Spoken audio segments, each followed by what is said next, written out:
اہل کتاب تم اللہ کی آیتوں سے کیوں انکار کرتے ہو اور تم تورات کو مانتے تو ہو؟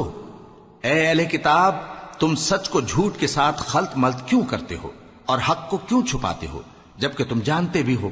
اور اہل کتاب کا ایک گروہ اپنے آدمیوں سے کہتا ہے کہ جو کتاب مومنوں پر نازل ہوئی ہے اس پر دن کے شروع میں تو ایمان لے آیا کرو اور اس کے آخر میں انکار کر دیا کرو تاکہ وہ اسلام سے برگشتہ ہو جائیں اور اپنے دین کے پیروں کے سوا کسی اور کی بات کا یقین نہ کر لینا۔ اے پیغمبر کہہ دو کہ ہدایت تو اللہ ہی کی ہدایت ہے۔ وہ یہ بھی کہتے ہیں یہ بھی نہ ماننا کہ جو چیز تم کو ملی ہے ویسی کسی اور کو بھی مل سکتی ہے، ورنہ وہ تم پر تمہارے رب کے روبرو حجت قائم کر دیں گے۔